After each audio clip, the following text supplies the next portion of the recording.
Pernahkah kalian pulang larut malam, lewat jalan sepi, lalu tiba-tiba mencium aroma masakan yang sangat menggoda? Hati-hati, karena tidak semua warung di malam hari itu milik manusia.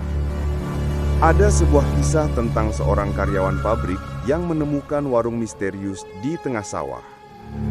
Warung itu hanya buka lewat tengah malam, dan sekali kamu makan di sana, hidupmu tidak akan pernah sama lagi.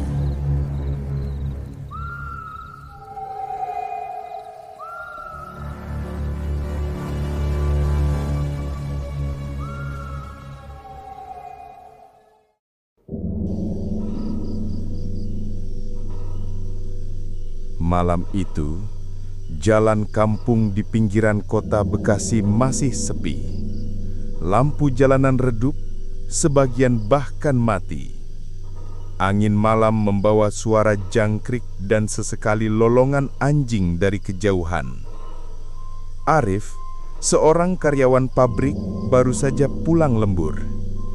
Perutnya keroncongan parah, tapi semua warung yang biasa buka sudah tutup.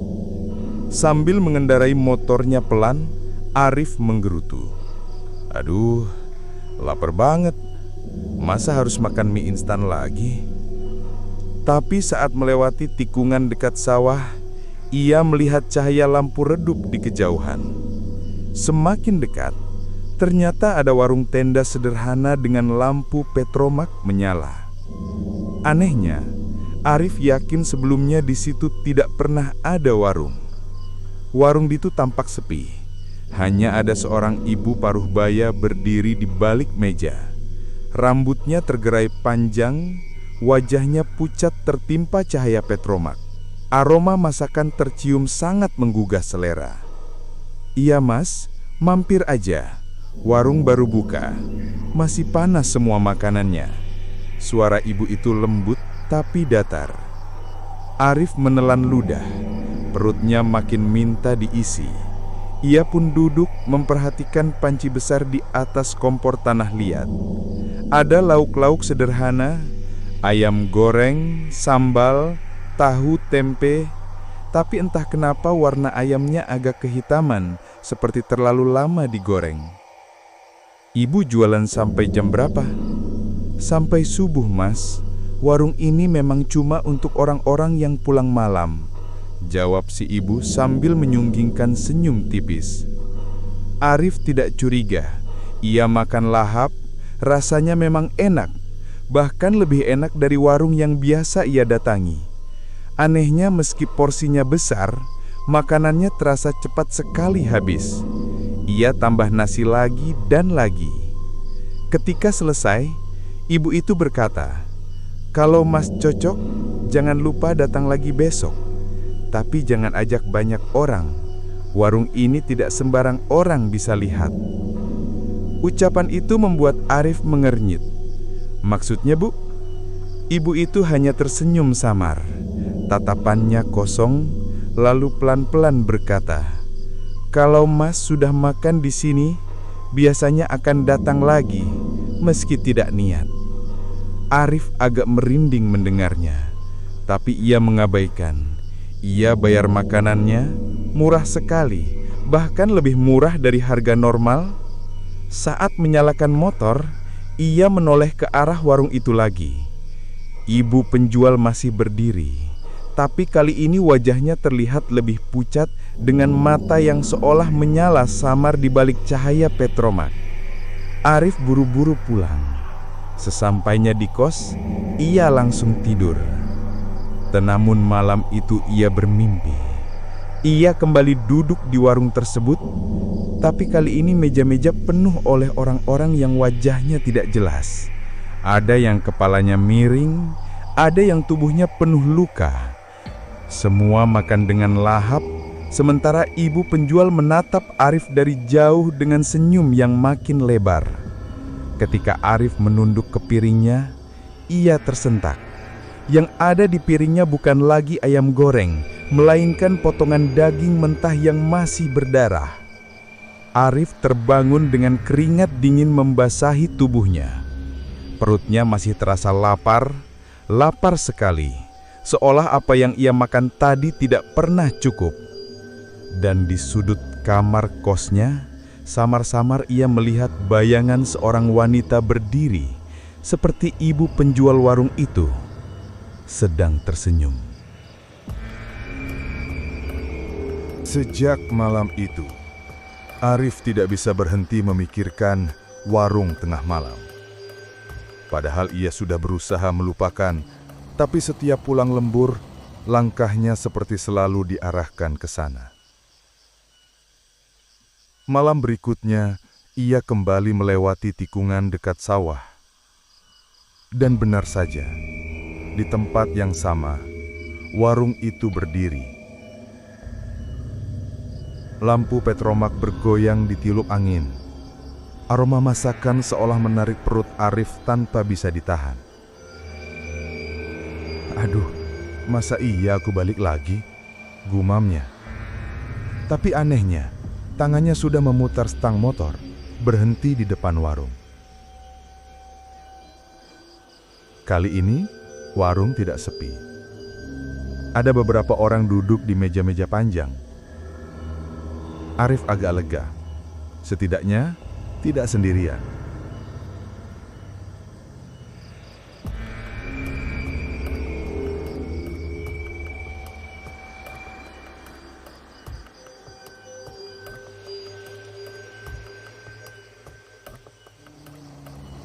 Iya mas, cobain lagi. Malam ini lebih segar. Suara ibu penjual itu terdengar dari balik meja.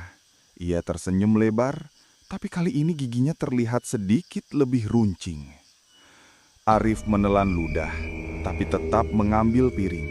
Dan benar saja, lagi-lagi makanannya sangat enak. Ia makan tanpa henti, seolah tidak bisa berhenti. Sampai akhirnya, saat menoleh ke arah lelaki tua di sebelahnya, Arif hampir memuntahkan isi mulutnya. Lelaki itu tidak sedang makan ayam goreng. Ia sedang mengunyah tangan manusia. Darahnya menetes ke meja, menodai nasi di piringnya. Dan anehnya, pengunjung lain tidak bereaksi. Semua tampak asik dengan makanannya masing-masing. Arif memejamkan mata. Bukan, ini cuma perasaan, pikirnya. Ia berusaha menatap lagi piringnya sendiri. Namun jantungnya langsung berdegup kencang. Apa yang ia makan tadi, ayam goreng dengan sambal, kini tampak berubah menjadi potongan organ tubuh. Ada hati, paru-paru, dan sesuatu yang menyerupai bola mata. Kenapa bisa gini? Bisiknya panik. Ibu penjual masih menatapnya dengan senyum yang tidak pernah pudar.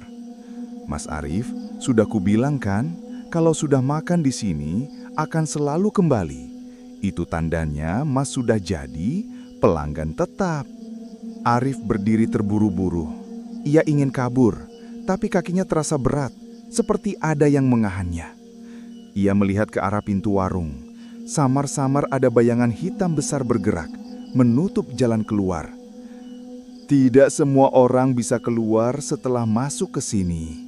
Suara si ibu terdengar semakin dalam, bukan lagi suara manusia. Arif menggigil, tubuhnya kaku, pandangannya berkunang-kunang. Ia berusaha melawan, tapi semakin ia melawan, semakin lemas tubuhnya. Tiba-tiba, pengunjung lain yang sejak tadi makan dengan lahap berhenti serentak. Mereka semua menoleh ke arah Arif dengan wajah yang mulai jelas. Mayat pucat, bola mata terbalik, mulut berlumuran darah. Makan! Suara mereka serempak bergema sampai membuat telinga Arif berdenging. Arif berteriak sekuat tenaga, lalu gelap. Ketika tersadar, ia sudah berada di kamar kos. Nafasnya memburu, keringat dingin membasahi baju. Tapi yang membuatnya benar-benar ngeri adalah bau. Dari meja belajarnya ia melihat sebungkus makanan warung. Nasi dengan lauk yang sama seperti semalam. Masih hangat, seolah baru diantar. Dan di atas bungkusan itu ada secari kertas lusuh bertuliskan, "Terima kasih sudah kembali, pelanggan setia." Sejak kejadian itu, Arif tidak bisa tidur nyenyak. Setiap malam ia bermimpi hal yang sama. Duduk di warung itu, dikelilingi orang-orang berwajah rusak, dan ibu penjual yang tersenyum dengan mata hitam legam. Pagi harinya, ia memberanikan diri bercerita kepada Dani, teman sekosnya. Gue nemu warung Dan, tapi rasanya aneh, kayak bukan makanan biasa. Gue makan, tapi kayak daging manusia. Dani hanya tertawa. Hah, lu kebanyakan nonton horor kali. Di kampung sini mana ada warung buka tengah malam. Tapi gue beneran lihat Dan, 2 malam berturut-turut. Rasanya enak banget. Tapi mimpi gue selalu sama, kayak dipaksa balik lagi. Dani masih tidak percaya. Namun Arif bersikeras. Malam itu mereka sepakat untuk pulang bersama. Jam menunjukkan pukul 12.30. Ketika motor mereka melewati tikungan sawah, Arif menunjuk ke depan. Itu Dan, warungnya ada kan? Dani menoleh, wajahnya kebingungan. Apaan Rif? Itu cuma sawah gelap, ndak ada apa-apa. Arif terdiam, tapi jelas-jelas ia melihat cahaya lampu petromak. Bahkan ia bisa mencium aroma ayam goreng yang menggoda. Tangannya gemetar, matanya terpaku. Lu nggak lihat? Lu nggak cium bau masakan? Desis Arif. Lu kenapa sih Rif? Jangan bikin gue merinding. Arif turun dari motor. Dani mencoba menahannya, tapi ia melangkah mantap ke arah sawah. Dan benar saja, warung itu berdiri di hadapannya, lengkap dengan ibu penjual yang menatapnya sambil melambai. Selamat datang lagi, Mas Arif. Suara itu jelas terdengar di telinganya. Tapi Dani melihat Arif berjalan sendirian ke arah kegelapan, seolah masuk ke tengah sawah tanpa tujuan. Rif, lu mau kemana? Jangan bercanda! Teriak Dani panik. Namun Arif tidak berhenti. Ia masuk ke dalam warung itu. Kali ini pengunjung lebih banyak. Meja penuh sesak. Semua orang menatapnya. Bau anyir darah menyengat. Ibu penjual mendekat membawa sepiring nasi.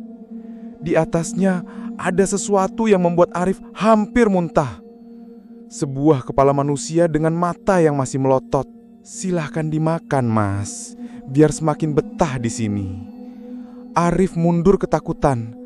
Tapi di luar, Dani melihat sesuatu yang berbeda.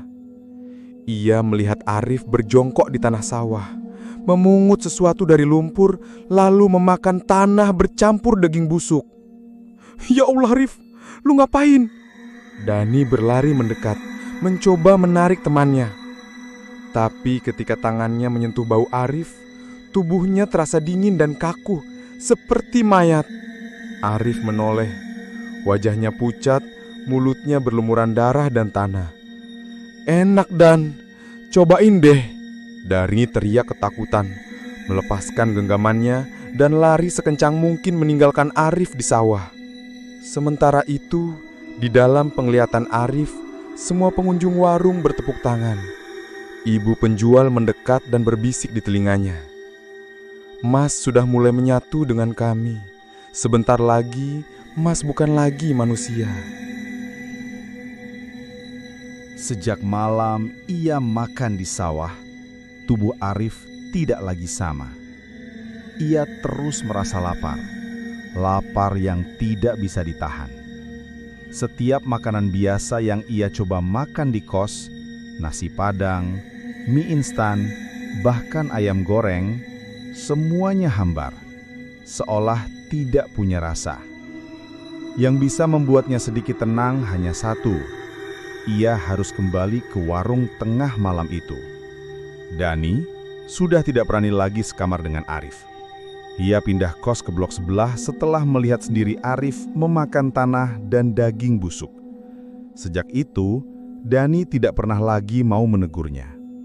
Malam itu, Arif melangkah ke sawah sendirian.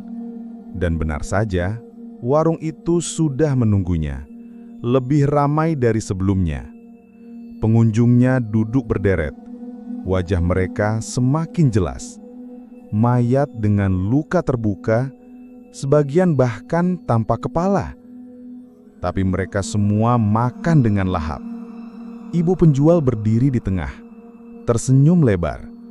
Wajahnya kini tidak lagi menyerupai manusia. Matanya hitam penuh, mulutnya robek sampai ke telinga, dan giginya runcing seperti binatang buas.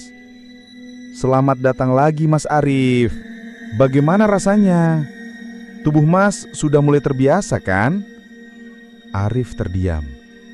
Ia tahu seharusnya lari, tapi perutnya melilit sakit. Lapar luar biasa. Apa sebenarnya warung ini?" tanyanya gemetar. Ibu itu mendekat. Dari dekat, aroma busuk darah bercampur amis menusuk hidung Arif. "Warung ini bukan untuk manusia biasa. Yang datang ke sini hanyalah orang-orang terpilih.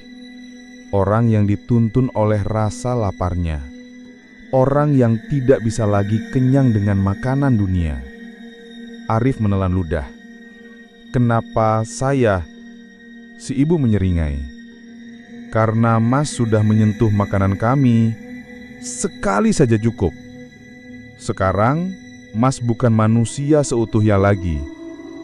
Tiba-tiba, meja panjang di depan Arif berguncang. Dari bawah meja, muncul tangan-tangan pucat yang menarik keluar sesuatu. Mayat segar yang baru saja mati. Tubuh itu dilempar ke tengah warung, lalu pengunjung menyerbu, mengoyak-ngoyak dagingnya dengan mulut. Suara sobekan, kunyahan, dan jeritan samar memenuhi ruangan. Arif mematung, mual bercampur lapar yang tak tertahan. Perutnya seperti ditusuk dari dalam. Tiba-tiba, ibu itu menyodorkan sebuah piring berisi potongan jantung manusia yang masih berdenyut. "Makan, Mas, atau Mas akan mati kelaparan di dunia ini." Arif menutup mulutnya, berusaha menolak. Tapi tangannya gemetar, perlahan mengambil jantung itu dan menggigitnya. Darah segar meledak di mulutnya, hangat dan amis. Suara tepuk tangan bergema. Semua pengunjung menatapnya dengan senyum penuh darah. "Sekarang, Mas benar-benar jadi bagian dari kami," kata si ibu dengan suara bergema. Arif terisak. Ia ingin berhenti, tapi tubuhnya terus menelan. Ia merasa semakin kuat, tapi juga semakin jauh dari manusia. Tiba-tiba, dari luar warung terdengar suara teriakan. "Dani, Rif, jangan makan lagi. Itu bukan makanan. Lu masih bisa balik." Arif menoleh. Dani berdiri di tepi sawah dengan wajah penuh ketakutan, tapi juga nekat ingin menyelamatkan temannya itu. Namun ibu penjual mendesis marah. "Yang bisa melihat warung ini, tak ada yang boleh keluar hidup-hidup." Pengunjung warung menoleh bersamaan ke arah Dani. Mata mereka menyala merah, mulut mereka berlumuran darah. Arif hanya bisa menjerit. Sementara pengunjung mulai berdiri satu persatu, perlahan mendekati Dani. Dani berdiri gemetar di tepi sawah. Dari pandangannya, Arif terlihat jongkok di lumpur, mulutnya penuh darah, memakan sesuatu yang tak jelas. Tapi Dani tahu, temannya masih bisa diselamatkan. "Rif, sadarlah, lu bukan orang kayak gini. Ayo pulang," teriaknya. Namun, dari arah sawah, Dani melihat puluhan sosok perlahan muncul. Wajah mereka pucat, tubuh mereka penuh luka. Beberapa tak berkepala, beberapa hanya separuh badan. Tapi mereka berjalan menuju Dani. Arif di dalam warung melihat pemandangan berbeda. Semua pengunjung berdiri, matanya menyala merah, gigi mereka meneteskan darah. Mereka melangkah menuju Dani seperti kawanan binatang lapar. Ibu penjual menoleh pada Arif. "Mas, kalau mau selamat, ikutlah bersama kami. Tinggalkan manusia itu." Arif gemetar. Dalam hatinya masih ada sisa kesadaran, tapi rasa lapar mendominasi. Ia menatap Dani, teman satu-satunya yang masih peduli padanya. Dani berlari masuk ke sawah, mencoba menarik Arif keluar. Tangannya mengguncang bahu Arif. "Rif, dengar gue. Ini cuma jebakan. Lawan Rif, lu masih manusia." Untuk sesaat, mata Arif kembali normal. Ia bergetar, air mata mengalir di pipinya. "Dan, gue lapar banget. Gue gak kuat." "Lu kuat, jangan nurut sama mereka." Dani hampir menangis. Namun tiba-tiba, ibu penjual berteriak, suaranya bergema menggetarkan malam. "Pelanggan baru tidak boleh kabur." Dalam sekejap, sosok-sosok pengunjung menyerbu. Dani diseret, tubuhnya ditekan ke tanah. Ia menjerit, meronta sekuat tenaga, tapi tangan-tangan dingin itu menahannya. Arif menatap dengan mata melebar. Tubuhnya bergetar. Ia ingin menolong, tapi perutnya melilit. Lidahnya basah meneteskan liur. Bau darah Dani membuatnya semakin lemah. "Tidak, jangan!" gumam Arif. Tapi ibu penjual mendekat menyodorkan pisau berlumuran darah ke tangan Arif. "Kalau Mas benar-benar lapar, makanlah dia. Itu satu-satunya jalan." Dani menatap Arif dengan mata penuh harap. "Rif, jangan. Gue temen lu." Arif menggigil. Tubuhnya menolak, tapi mulutnya mendesak. Ia mengangkat pisau itu. Tangannya bergetar. Dani menangis. Kepalanya menggeleng pelan. "Rif, jangan!" Seret! Pisau itu bergerak. Dani menjerit panjang, tubuhnya kejang. Darah menyembur hangat. Arif tak mampu lagi menahan diri. Ia berlutut, menangis sekaligus tertawa, lalu menggigit daging segar itu. Warung bergemuruh dengan tepuk tangan dan sorakan para pengunjung. Ibu penjual menatap puas. Wajahnya semakin berubah menjadi makhluk menyeramkan. "Sekarang Mas resmi jadi bagian dari kami selamanya." Malam itu Dani mati mengenaskan, dan Arif tidak pernah kembali ke kosnya. Orang-orang kampung hanya menemukan motornya terparkir di pinggir sawah, tapi tubuhnya hilang tanpa jejak. Sampai sekarang, cerita tentang warung tengah malam masih beredar. Konon, siapapun yang pulang lewat sawah itu saat larut malam bisa melihat cahaya lampu petromak. Jika berhenti dan makan di sana, hidupnya tidak akan pernah sama lagi. Karena warung itu tidak menjual makanan biasa. Warung itu menjual daging manusia.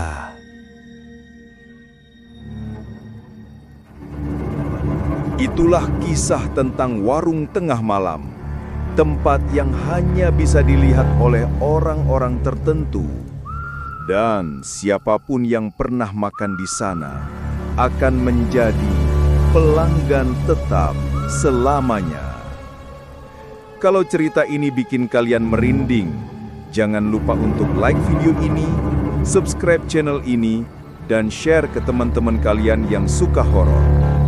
Ingat, kalau suatu malam kalian lewat jalan sepi dan mencium aroma masakan menggoda, berpikir 1000 kali dulu sebelum mampir. Karena mungkin saja itu bukan warung untuk manusia.